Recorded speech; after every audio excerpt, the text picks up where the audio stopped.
You wanted to know what you can do to adjust to having 2 kids and how you possibly get into a routine, especially after your husband goes back to work.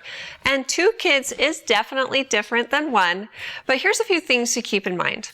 The first is that it's going to be harder to get more sleep. One of the benefits of having just 1 child is that when your child goes down for a nap, whenever that is in the day, you get some free time or you can catch up with things. And best of all, after you've just had a baby, you can nap too. But you don't get that luxury on the second one because you have someone else that needs your attention. And so sometimes the stars align and they both go to sleep at the same time and you're able to nap. And so take advantage of any and all opportunities that come your way to do that. But don't forget that you don't get more points for doing things on your own, and you don't have to be a superhero. So don't hesitate to ask for help from family and friends.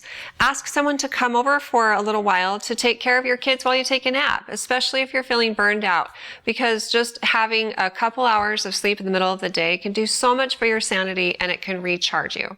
Or if they come over, then you can have a chance to catch up on a few things that will also improve your sanity if you're feeling like you just need to take care of a few things. Also enlist the help of your husband when he comes home from work at night. And you guys can get into a routine that works well for you. And it's important to have conversations about giving and taking. If you feel like there's a ton on your plate, then talk with him about some things that he could do to help offload your burdens and maybe give you a chance to have some free time at night by yourself. And there's also an opportunity for dads to help out at night, especially when babies are very young. They can take one of the feedings and allow for you to have 4 solid hours of sleep, and sleep does wonders for moms. Another thing to keep in mind is that older children often start to act out to get attention or start acting like a baby when they get a new sibling because they want more attention.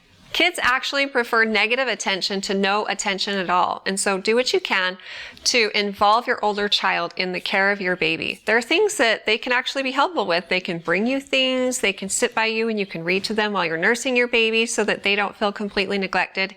And it keeps them by your side so that they're not off doing something and getting into trouble and making messes.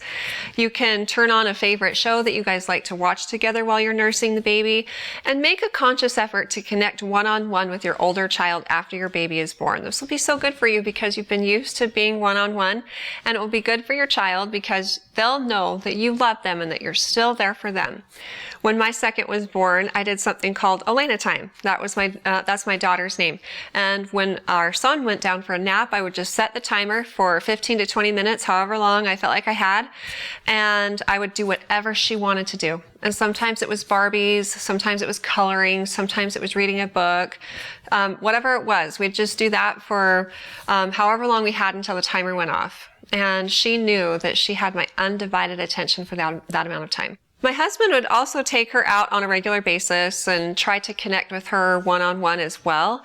And I think that ultimately all of our efforts made a difference in the amount of acting out we saw from her after the new baby came home. Speaking of your husband, it's also important to make time for your spouse and to make time together. And so while you also need one-on-one time, he may need that too. And you also need time together. Plan and schedule dates, regular dates, and find a trusted babysitter that can watch your kids for, even if it's just an hour or two, to go and do something that will give you some semblance of life before you had kids and before you had a new baby. Make sure that it's a priority and that day doesn't come and go without you going on that date. It's important for you to recharge. This will help re-energize you and also your relationship. And lastly, have confidence in yourself. I think that it's actually harder to adjust to going from no kids to 1 than it is to go from 1 to 2. You've done this before. You have experience being a mom. You have experience with breastfeeding and for caring for a newborn and a child as they start to get older. And so you can do this. And adding a second one into the mix, you can basically just bring them along into the routines that you already have. And second children are pretty good at accommodating and molding to what you've already got going on. But also remember that in those first couple of months, you need to have realistic expectations of what it's like to have a newborn. And they obviously eat and nap on a much different schedule. It's not always predictable, but as they get older, it will be. And you can have a new norm. Good luck with everything, and if you have more questions in the future for me, feel free to ask them on our Intermountain Moms Facebook and Instagram pages, and recommend us to your friends and family too.